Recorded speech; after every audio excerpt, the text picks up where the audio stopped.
नमस्कार, मी श्वेता. सामसंजीवनी आरोग्य विशेष कार्यक्रमात आपल्या सगळ्यांचं स्वागत. आज आपण चर्चा करणार आहोत Ayurveda plant stem cell therapy आणि नाडीग्राफ या विषयावर. आणि चर्चा करण्यासाठी आज आपल्यासोबत आहेत आयुर्वेदाचार्य के.व्ही. पाठक सर. सगळ्यात आधी आपण त्यांचं शोमध्ये स्वागत करूयात. नमस्कार, खूप खूप स्वागत आहे. आपण चर्चा करणार आहोतच, पण त्याआधी मी डॉक्टरांची ओळख आपल्याला करून देऊ इच्छिते. डॉक्टर के.व्ही. पाठक हे परभणी जिल्ह्यातील ताडकळस या गावचे. त्यांचे वडील हे विद्याधर गुरु हे या भागातले आयुर्वेदाचार्य, वडीलच गुरु म्हणून त्यांनी आयुर्वेद संशोधन प्रकल्प सुरू केला. आणि डॉक्टर के.व्ही. पाठक हे त्यांच्या खालीच राहून शिकू लागले आणि पुढे मोठे होऊ लागले. के.व्ही. पाठक यांचं शिक्षण सुद्धा या क्षेत्रात झालेलं आहे. शासकीय आयुर्वेद कॉलेज नांदेड इथं झालेलं आहे. डॉक्टरांनी राष्ट्रीय आणि आंतरराष्ट्रीय तसंच जागतिक परिषदेत आपल्या शोध निबंधांचं वाचन करून सर्वांना आश्चर्यचकित केले.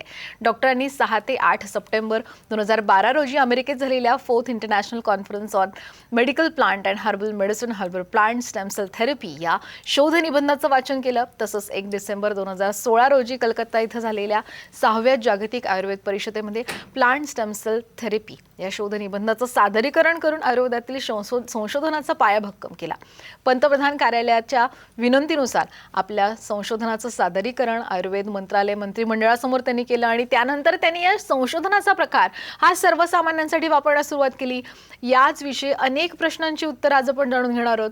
याशिवाय धन्वंतरी जयंतीनिमित्त कार्ला फाटा इथं धन्वंतरी मंदिरामध्ये गुरु आयुर्वेद स्टेम सेल थेरपी या केंद्राचा शुभारंभ सुद्धा 10 नोव्हेंबर 2023 या रोजी हा करण्यात येणार आहे. या केंद्राचा शुभारंभ खरं तर माननीय आयुष मंत्री नाईक साहेब यांच्या हस्ते झाला होता. कोरोना काळानंतर याचा रितसर कार्यारंभ हा 10 नोव्हेंबर 2023 रोजी होणार आहे. चला तर मग चर्चेला सुरुवात करणार आहोत. डॉक्टर पाठक यांना आपण विचारणार आहोत की या ज्या केंद्रामध्ये नेमक्या कोणकोणत्या सेवा या उपलब्ध होणार आहेत आणि कोणकोणत्या कार्यांचा नेमका शुभारंभ असणार आहे, सांगू शकाल का? आयुर्वेदातून मी आपल्या शरीरातील मूळ पेशी कशा विकसित होऊ शकतात आणि आपल्या अवयवामध्ये आलेली विकृती ही दूर होऊन त्या ठिकाणी तो अवयव प्राकृत अवस्थेमध्ये कसा काम करू शकतो यावर मी एक छोटासा सर्च केला. आणि त्या सर्चमध्ये आयुर्वेदामधल्या काही वनस्पतीच्या केमिकलनी, ॲक्टिव्ह प्रिन्सिपलनी वेगवेगळ्या स्वरूपामध्ये जर आपण ते कलेक्ट केले आणि एक विशिष्ट पद्धतीनं जर आपण ओरली वापरले तर आपल्या शरीरामध्ये ते डायजेस्टिव्ह सिस्टीममार्फत बोन मॅरोमध्ये जाऊ शकते आणि त्या बोन मॅरोतून ब्लड मार्फत ते ऑर्गनच्या पेशीत जाऊ शकतात आणि पेशीमध्ये हे केमिकल गेल्यानंतर त्या पेशीचं मदर सेल विभाजन होते आणि त्या पेशी आई बनून अशा प्रकारे नवीन पेशी तयार होऊ शकतात. असा एक सर्च मी आयुर्वेदामध्ये करता येतो का यासाठी Ayurveda plant stem cell therapy हा प्रकार मी समोर आणला. आणि या प्रकारामार्फत या धन्वंतरी आयुर्वेद सिस्टीममध्ये या कार्ला फाटा या ठिकाणी मागच्या करोनाच्या काळाच्या आधी आयुष मिनिस्टर यांच्यामार्फत हा छोटंसं केंद्र आपली ओपन केलं होतं आणि हजारो लोकांना त्याची सेवा मिळाली आहे. दिव्यांगांना सेवा मिळाली, मतिमंदांना सेवा मिळाली आहे. आणि त्या कार्यालयाचं करोनामुळं काही काळानिमित्त ते बंद पडलं होतं, तर ते आता धन्वंतरी जयंतीनिमित्त 10 नोव्हेंबरला आम्ही हा कार्यक्रम त्या ठिकाणी चालू करत आहोत. आणि या केंद्राचं खरं अनेक तुमचे जे रुग्ण आहेत, जे तुमच्या संपर्कात आहेत, ते वाट सुद्धा पाहत होते की कधी हे केंद्र उघडते आणि आता सगळ्या रुग्णांच्या सेवेसाठी येणार आहे. साधारण ॲक्टिव्हिटीज कोणकोणत्या असतील थोडंसं विस्तृत सांगू शकाल का?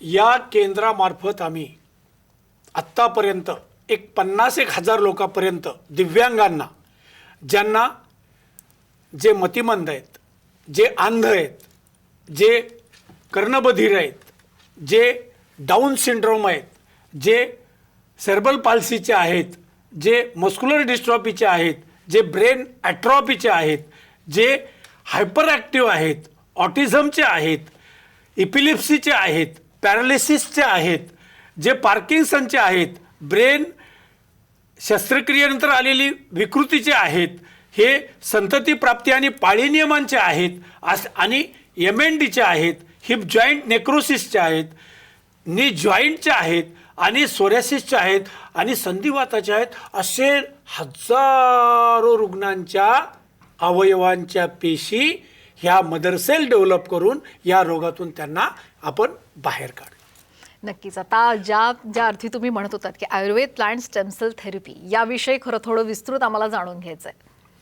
आयुर्वेद प्लांट स्टेम सेल थेरपीची संकल्पना मी ॲलोपॅथिकच्या स्टेम सेल थेरपीमधूनच घेतली.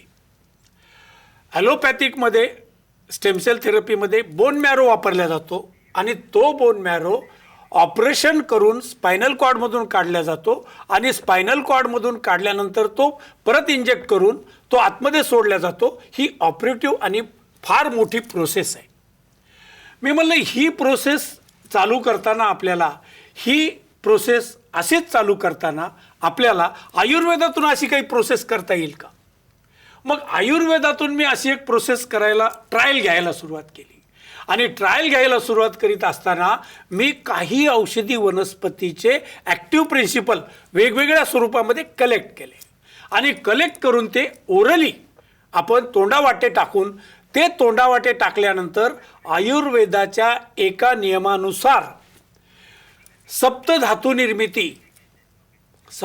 निर्मिती म्हणजे रस, रक्त, मांस, मेद, मज्जा, अस्थि, शुक्र आणि ओज अशा ह्या 7 धातू निर्मिती या औषधी वनस्पतीच्या ॲक्टिव्ह प्रिन्सिपलमधून तयार होते आणि बोन मॅरो म्हणजे मज्जा संस्था निर्मिती. तर आपण या ॲक्टिव्ह प्रिन्सिपल मार्फत बोन मॅरो तयार करू शकतो आणि हाच बोन मॅरो ऑपरेशन करून ॲलोपॅथिकमध्ये वापरला आहे. आपण हा नॅचरली जर आपण शरीरामार्फत सिस्टीम मार्फत वापरला तर तोच बोन मॅरो ह्या पद्धतीनं काम करू शकतो. वेगवेगळ्या पेशंटमध्ये त्याच्या आलेल्या अवयवाच्या विकृतीला त्याच्या शरीरामधल्या पेशींमध्ये मदर सेल डेव्हलप करून त्या अवयवाला पुनर्जीवन देऊन पुनर्कार्य करून त्या अवयवाला नियंत्रित करून हा रोग नाहीसा करण्यासाठी ही छोटीशी मी Ayurveda plant stem cell therapy समोर आली. ही जी तुम्ही छोटी म्हणताय ही खरं रुग्णांसाठी फार मोठी आणि जीवनदान देणारी असं म्हणलं तरी हरकत नाही. आत्ताच आपण स्क्रीनवर सुद्धा काही रुग्णांचे फोटो पाहिलेले आहेत. अशाच असाध्य रोग आणि आजारांनी त्रस्त असणाऱ्या रुग्णांना खरं डॉक्टर के.व्ही. पाठक यांच्या माध्यमातून जीवनदान मिळालेले. खरं आपण पुन्हा ते फोटो पाहूयात आणि मला विचारायचं आहे की कशा पद्धतीनं या थेरपीच्या माध्यमातून या सगळ्या रुग्णांना बरं होण्यासाठी यश मिळत आहे. अशाच पद्धतीनं मी ॲप्लिकेशन केलं आणि ओरली ॲप्लिकेशन केलं. एक ओरली आपण एक इंजेक्शनसारखं पोलिओसारखं एक ड्रॉप इंजेक्शन तयार केलं आहे आणि ते ओरली आपण टाकत गेलो आणि ओरली टाकत गेल्यानंतर काय होते की ते एक पेशंटच्या सिस्टीममध्ये जाते आणि सिस्टीममधल्या पेशी कशा डेव्हलप होतात. ही मुलगी आहे, हिला डोळे पण उघडत नव्हते, अंध होती, तिला बुबुळ आले, बुबुळ आलं आणि बुबुळ येऊन तिला डोळ्याला दिसायला लागलं, अंध एकदम. हा डाऊन सिंड्रोमचा मुलगा आहे. हा डाऊन सिंड्रोमचा मुलगा 4 महिन्यामध्ये त्याला सगळे लक्षणं आले. तो डाऊन सिंड्रोम गेला, अप सिंड्रोममध्ये आला. ही सोरेसिसची पेशंट आहे. 3 महिन्यामध्ये पूर्ण नासली होती. ह्याच्या अंगावर स्किनच्या पेशी तयार झाल्या. हा सेर्बल पाल्सीचा पेशंट आहे. हा पेशंट 1 वर्षानंतर चांगला झाला. हा मस्क्युलर डिस्ट्रॉफीचा पेशंट आहे. ह्याच्या अंगावर पेशी तयार झाल्या, मांस तयार झालं आणि अशा प्रकारे त्या पेशंटला काय झालं, मांस अंगावर आलं. हे आत्ता आलेला पेशंट आहे. ह्याचे बोट डिलीट झाले, हे सडलेले आणि नवीन बोट यायला सुरुवात झाली. अशा प्रकारे हा SMA1 स्पायनल मस्क्युलर ॲट्रॉफीचा पेशंट आहे, ज्याच्यासाठी 16 कोटीचं इंजेक्शन मागवलं होतं. त्या इंजेक्शननं सुद्धा काही रिलीफ मिळाला. मी 4 वर्षामध्ये या लेकराला चांगलं जीवन दिलं. हा पण पेशंट आहे, ह्याच्या अंगावरचं मांस नष्ट झालं होतं, ह्याच्या मांसपेशी तयार झाल्या. हा डाऊन सिंड्रोमचा पेशंट आहे आणि हा हार्टचा पेशंट आहे. आणि हा हार्टचा पेशंट काय झालं, या ठिकाणी त्याचं छिद्र बंद झालं आणि त्याला चांगलं जीवन मिळालं. अशा प्रकारे बऱ्याच पेशंटच्या मध्ये ह्या पद्धतीनं रिझल्ट मिळाले. म्हणून मी म्हणलं की असं एक आपण दिव्यांगांचं एक केंद्र सुरू करावं आणि त्यामार्फत आपण ही मोठ्या प्रमाणामध्ये लोकांना ही सेवा उपलब्ध करून द्यावं. आणि दिव्यांगांसाठी अशाच पद्धतीने खरं केंद्र सुरू केलेलं आहे आणि त्यांचा मेळावा सुद्धा आयोजित करण्यात आलेला आहे आणि हाच मेळावा नोव्हेंबर महिन्यामध्ये महाराष्ट्रात विविध ठिकाणी होतोय आणि याच मेळाव्यामध्ये खरं मोठ्या संख्येनं तुम्ही सहभागी होऊ शकता आणि या संपूर्ण जी काही सेवा आहे याचा लाभ सुद्धा घेऊ शकता. आता यानंतर डॉक्टरांकडून आपण जाणून घेणार आहोत की अशा कोणकोणत्या आजारामध्ये स्टेम सेल आणि मदर सेल हे विकसित झाले आहेत की जेणेकरून रुग्णांना याच्यामुळे जीवनदान मिळालेलं आहे. रुग्णांच्या प्रतिक्रिया सुद्धा जाणून घेणार आहोत. डॉक्टर, आपण आता रुग्णांच्या प्रतिक्रिया जाणून घेऊया. यामध्ये सगळ्यात पहिली रुग्णाची प्रतिक्रिया आता आपण जाणून घेऊया. काय नाव त्याचं मॅडम? रुद्रांश. रुद्रांशला काय प्रॉब्लेम होता आपल्याकडे याच्या आधी? हा आधी बसायचं नाही सर आणि उभा नाही होते आणि चालत नाही आणि याचा पाठीचा मणका कर होता. असं करा त्याला फिरवा. डोकं याचं मोठं होतं, शेपमध्ये नव्हता, तर डोकं पण शेपमध्ये आलंय त्याचं. सेममध्ये नव्हतं डोकं पण. ओके. छोटं झाला तर आणि अंगावर मास किती होतं? मसल्स पण होते ना, मसल्स पण वाढले त्याचे. बर, एकदम हे झालं. आणि हा भाग छातीचा हे पुढं आलेला होता ना? हो. हा. तो थोडा ओके. पाठीचा तो मणका आला, तो मध्ये गेला का थोडा? थोडा कमी वाटत सर. ओके. आणि पाठीचा मणका थोडा आपल्याकडे आल्यानंतर काय काय चेंजेस झाले सर त्याच्यात? सर भरपूर इम्प्रूव्ह झालं सर. काय काय इम्प्रूव्ह झालं भरपूर सांगा. मसल्स नव्हते, त्याला बसता येत नव्हतं. करेक्ट. आणि उपाय म्हणजे लेटूनच राहत होता. ओके. तिथली ट्रीटमेंट सुरू केल्यावर बसायला लागला, मसल्सही वाढले ओके. आणि आता उठून बसतो, आधी उठूनही बसत नव्हता. ओके. भरपूर इम्प्रूव्ह झालं सर. ह्या स्टेमसेल थेरपी, आयुर्वेदिक प्लांट स्टेमसेल थेरपीबद्दल काय प्रतिक्रिया सर? तुम्ही जगातले सगळी थेरपी केली आणि ही पण केली, दोन्हीमध्ये काय फरक वाटला तुम्हाला? चांगली थेरपी आहे सर. आम्ही ॲलोपॅथिक वगैरे केलं तर तिथं कुठेच आराम झाला नाही, पण हे आम्ही याच्या बाबतीत ऐकलं स्टेम सेलमध्ये आणि इथे आलो तर भरपूर आराम पडला. तुम्ही पण हॉस्पिटलमध्ये हो आहात हो. आणि एवढी इम्प्रूव्हमेंट कुठे जगात मिळते का? कुठेच नाही सर. आम्ही एवढं केलं सर पण कुठेच इम्प्रूव्ह नाही झालं. इथे भरपूर इम्प्रूव्हमेंट. त्याला चांगलं जीवन मिळेल असं वाटतंय तुम्हाला मिळेल सर. ह्या पद्धतीनं? हो सर. ओके. आज घ्यायचा मग डोस? तर अशा पद्धतीने आयुर्वेद प्लांट स्टेमसेल थेरपी घेतल्यानंतर या मुलाचं आयुष्य कसं बदललं, त्यांच्या पालकांची प्रतिक्रिया आपण पाहिली. खरं तर या मुलाबद्दल आणि या केसबद्दल आपण डॉक्टर के.व्ही. पाठक यांच्याशी विस्तृत चर्चा करणार आहोत, पण वेळ झाली एका छोट्याशा ब्रेकची. कुठेही जाऊ नका, पाहत राहा सामसंजीवनी.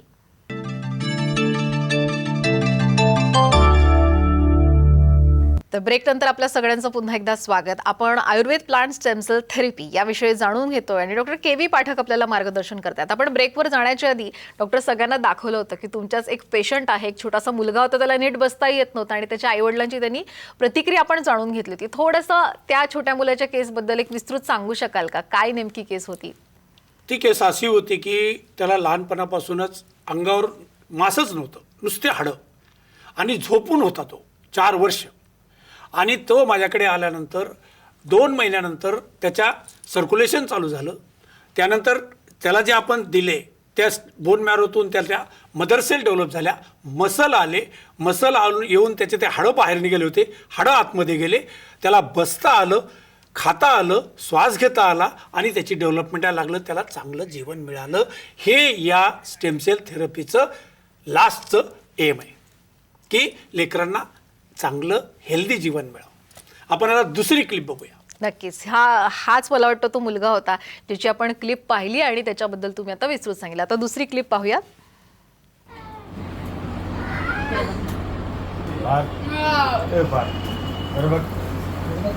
काय नाव बाई याचं? पार्थ खडसने. पार्थला काय प्रॉब्लेम होता? पार्थ ऑटिझम आहे. कब से? 3 वर्षाचा असताना तेव्हापासून. हां 3 वर्षाचा असताना तेव्हापासून ऑटिझम समजलं आम्हाला आधी. बरं. 3 वर्षाचा असताना हां. त्यानंतर तुम्ही कुठे ट्रीटमेंट केली त्याला? बऱ्याच ठिकाणी ॲलोपॅथिक ट्रीटमेंट केली, होमिओपॅथिक आयुर्वेदिक. आपल्याकडे याच्या आधी कशी कंडिशन होती त्याची? हायपर होता तो खूप आणि समजत कमी होतं. आता बऱ्यापैकी समजायला लागलं. आता किती महिने झाले आपल्याकडे ट्रीटमेंट घेतली आहे आयुर्वेदिक प्लांट स्टेमसेल थेरपीची? एवढं 7 महिने झाले. 7 महिन्याच्या आधीचा पार्थ आणि आजचा पार्थ काय फरक आहे? बऱ्यापैकी फरक आहे. काय काय बऱ्यापैकी फरक आहे? त्याला समज आली आता बऱ्याचपैकी ओके. आणखी आणि हायपरनेस थोडा कमी येते. कमी झाला? कुठंच झालं नाही आतापर्यंत? वय किती आहे त्याचं? 16 वर्षाचा आहे. 16 वर्षाचा आहे. काय म्हणायचं या ट्रीटमेंटबद्दल? छान आहे ट्रीटमेंट, एकदम छान आहे. अशा ऑटिस्टिक लेकरांसाठी एकदम छान ट्रीटमेंट. अशा आई वडिलांना काय सल्ला आहे? चांगलं आहे, तुम्ही घ्या सर ट्रीटमेंट असं. काय नाव सर याचं? दर्पण. दर्पणला काय प्रॉब्लेम होता? ऑटिस्टिक चाइल्ड होता. किती वर्ष गेले त्याच्यामध्ये? 24 वर्ष गेले. 24 वर्षाच्या बाद आपल्याकडे केव्हा आले तुम्ही? आता अगदी 3-4 महिने 4 महिन्याच्या आधीचा. काय नाव त्याचं? दर्पण. दर्पण. आणि आताच्या दर्पणमध्ये काय काय काय फरक आहे सर? आता बराच फरक आहे त्याच्यात. पूर्वी काय प्रॉब्लेम होता त्याला? आता तो अंडरस्टँड करतो, सांगितलं तर थोडं एक दोन काम पण आहे. आणखी आणखी काय त्याची झोपायची आता थोडीशी किती हायपरपणा कमी झाला त्याचा? आता बऱ्यापैकी कमी झाला. म्हणजे आता तसं पर्सेंटेजमध्ये सांगता नाही येणार, पण बऱ्यापैकी आहे. शांत झाला. शांत झाला. काय म्हणायचे असे ऑटिस्टिक आणि हायपर लेकरांच्या ह्या ट्रीटमेंटबद्दल काय प्रतिक्रिया सर तुमची? इतके वर्ष गेले तुमचे. आम्ही बाहेर प्रत्येक याचं मेडिसिन केलं, पण आम्हाला कुठेच असा फायदा मिळाला नाही. जे आम्ही आता 4 महिन्यामध्ये जे पाहून राहिलो ते आम्हाला सर्वात जास्त योग्य वाटलं. किती टक्के ते ऑटिझम आणि हायपरनेसपणा गेला असं वाटते तुम्हाला? तरी जवळपास तो 40 ते 50 समज आली, समजायला त्याला आता ऐकायला तो. बाई काय नाव यायचं? जिज्ञासा जिज्ञासा आपल्याकडे यायच्या आधी काय काय प्रॉब्लेम होता? CP आणि हायपर होती. किती हायपर होती? तरी ती होती 50-60% आहे. बरं. आपल्याकडे किती दिवस झाले ट्रीटमेंट करायला तुम्ही? 4 महिने झाले. 4 महिन्याच्या ट्रीटमेंटमध्ये तुम्हाला काय फरक वाटला तिच्यामध्ये? हायपरनेस कमी झाला, समज आली आणि बोलण्यात प्रॉपरनेस आला. पहिले कुठे काही बोलायची बरोबर बोलते व्यवस्थित. एवढी चांगली झाली. किती वर्ष गेले त्याच्यात? 12 आधी? 12 वर्षाच्या बाद किती महिन्यात ती चांगल्याकडे आली? 4 महिन्यात थोडं म्हणजे 20-30% मध्ये आहे. फरक पडला? कुठंच पडला नाही त्या जगात. काय म्हणायचं या ट्रीटमेंटबद्दल? घ्यायला पाहिजे, सगळ्यांनी करायला पाहिजे. अशा लेकरांच्या आईवडिलांसाठी काय सल्ला आहे तुमचा? सगळ्यांच्या आईवडिलांनी करायला पाहिजे. चांगले होतील असं वाटतंय लेकरं? वाटते. काय नाव पाहिजे याचं? दक्ष. आपल्याकडे यायच्या आधी दक्ष कसा होता? मुझे 4 महीने हो गए काफ़ी पहले कैसा था अपने पास आने के पहले? काफ़ी ये हाइपर था, काफ़ी हाइपर था और? समझ नहीं था इसको, लेकिन अभी काफ़ी समझ में आ रहा है. कितने साल गए उसमें? 12 साल. 12 साल. 12 साल के बाद अभी कितने महीने में अच्छे की तरफ आया? 4 महीने में 4 महीने में. क्या बोलेंगे ये ट्रीटमेंट के बारे में? बहुत अच्छा ट्रीटमेंट है और इससे काफ़ी फर्क पड़ रहा है बच्चों अभी चारों बच्चे की कॉन्फ्रेंस चल रही. हाँ. हाँ? नहीं, बहुत तर अशा पद्धतीने आपण 4 रुग्णांची डॉक्टर प्रतिक्रिया पाहिली आणि ही सगळी मुलं हायपर ॲक्टिव्ह होती आणि तुमच्या ट्रीटमेंट नंतर बरी झाली. कसं काय सांगाल? हे आश्चर्यच आहे. मला सुद्धा याचं आश्चर्य वाटायला की ह्या ट्रीटमेंटनं हे कसं काय व्हायलंय आणि हे प्रत्यक्ष प्रमाण मला मिळालं. आणि हे लेकरं इतके वर्ष त्यांचं आयुष्य खराब झालं आणि त्या लेकरांना ह्या ट्रीटमेंटनं 4-4 आणि 5-5 महिन्यामध्ये त्यांचा ब्रेन डेव्हलप झाला, त्यांचे विचार डेव्हलप झाले, त्यांचं मन डेव्हलप झालं, मानसिकता डेव्हलप झाली आणि हे लेकरांना चांगलं जीवन मिळालं. म्हणून मी म्हणतोय की ह्या आयुर्वेदातून हे होऊ शकतंय. नक्कीच आयुर्वेदातनं खरं काहीही होऊ शकतं आणि तुमच्या ट्रीटमेंटने झालेलं हे आपण आता पाहिलं. यानंतर आपण पुढच्या रुग्णाचा अनुभव सुद्धा जाणून घेऊयात. काय नाव आहे सर त्याचं? शिव बादल राठोड. त्याला काय प्रॉब्लेम होता सर? सर तो झोपूनच राहत होता आणि त्याला नाही काहीच जमत नव्हतं. एकदमच हातपाय एकदम विकनेस झाले होते आणि म्हणजे बोलण्याचं तर सोडून द्या, जागेवरून उठत नव्हतं. जागेवर जेवण, जागेवर बसून सर्व जागेवरून करत होतं. मॅडम त्याचं ते काढा. Good morning.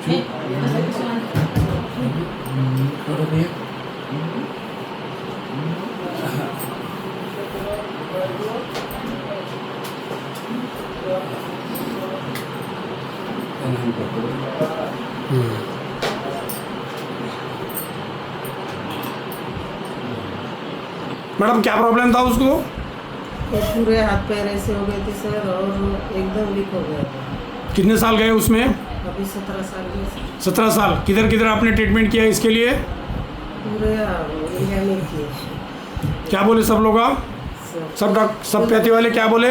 कोई बोले फिजियोथेरेपी, कोई दवाई दिए, कोई ऐसे, पर ऐसे आप जैसे बताए ऐसे किसी ने नहीं लिखा. अपने पास आने के बाद कैसी कंडीशन थी उसकी? बहुत डेंजर थे. क्या डेंजर था?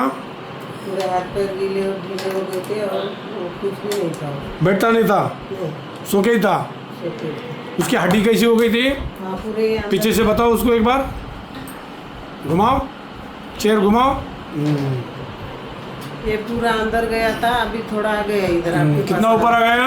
हाँ, तो 4 फुट इधर आ गया। और नेक होल्डिंग थी क्या उसकी? हाँ, पहले थी, पर जहाँ जैसे ये हाथ पैर वैसे हो गए जब से ये अंदर। अपने पास आने के पहले नेक होल्डिंग थी क्या उसकी? हाँ, थोड़ी थी, अभी अभी थोड़ा ज्यादा हो गया। अभी ज़्यादा हो गया? हाँ। अभी क्या? तर आपण अशा पद्धतीने खरं तुमच्याकडे आलेले हे रुग्ण आणि आता ते हळूहळू बरं व्हायला लागलेत, आई वडिलांचा आनंदही पाहिला, काय सांगाल? हे पेशंट 17 वर्ष बेडवर होतं नुसतं. सगळे हाडं हातपाय असे वाकडी झालते, असे मागे असे हात असे असे झालते, पाय पण असे झालते. तर 2 महिन्यामध्ये त्याचे हात सरळ झाले, मांस आलं, मांसपेशी वाढल्या, हाडाच्या पेशी वाढल्या आणि त्याचं बॅलेन्सिंग आलं. अशा प्रकारे भयानक लेकरांना चांगलं जीवन मिळालं. म्हणून माझ्या डोक्यामध्ये एक संकल्पना आली की ह्याचं प्रमाण थोडं वास्ट करावं. म्हणून आता धन्वंतरी जयंतीनिमित्त आपण काय करणार आहेत की त्या ठिकाणी आमचं लोणावळ्याला पहिले आयुष मिनिस्टरच्या हस्ते ह्या कार्यक्रमाचं इनॉग्रेशन झालं होतं की प्लांट स्टेम सेल थेरपीचं, आणि आयुष मिनिस्टर त्या इनॉग्रेशनला आले होते.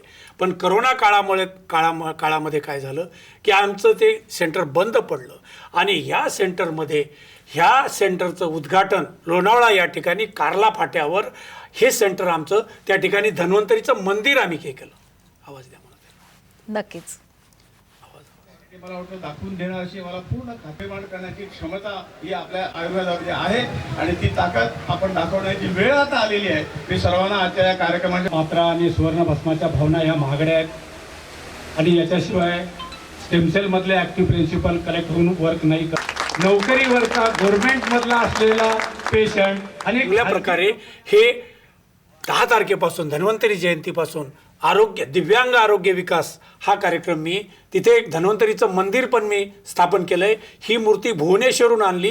ही 8 फूट मूर्ती आहे आणि याच्या बाजूला एक नॅचरली पाण्याचा झरा लागला आहे खालून की ज्याच्यामधून पाणी 3च्या मोटार इतकं वर फेकल्या जाते. तर अशा ह्या चांगल्या ठिकाणी 10 तारखेपासून 10 नोव्हेंबरपासून धन्वंतरी जयंतीपासून दिव्यांग आरोग्य विकास ह्याचा थोडा आम्ही व्यास वाढवणार आहेत आणि जास्तीत जास्त लोकांना सेवा मिळावं ह्याच्यासाठी दिव्यांग आरोग्य विकास ह्या केंद्राचं स्टेमसेल थेरपीमार्फत कशी डेव्हलपमेंट करता येईल यांना 5-5 दिवसाचा आम्ही दर महिन्याला कार्यक्रम ठेवला आहे. आणि हा कार्यक्रम संपूर्ण कसा आहे याचे सगळे डिटेल्स आम्ही तुम्हाला दिलेले आहेत. याशिवाय यासाठी लागणारे जे काही कॉन्टॅक्ट नंबर आहे, डॉक्टर के.व्ही. पाठक यांना भेटण्यासाठी लागणारे जे कॉन्टॅक्ट नंबर आहेत तेही आम्ही तुम्हाला दिले. इथे आलात, खरंच तुम्ही इथे आलात त्याबद्दल खरंच मनापासून धन्यवाद.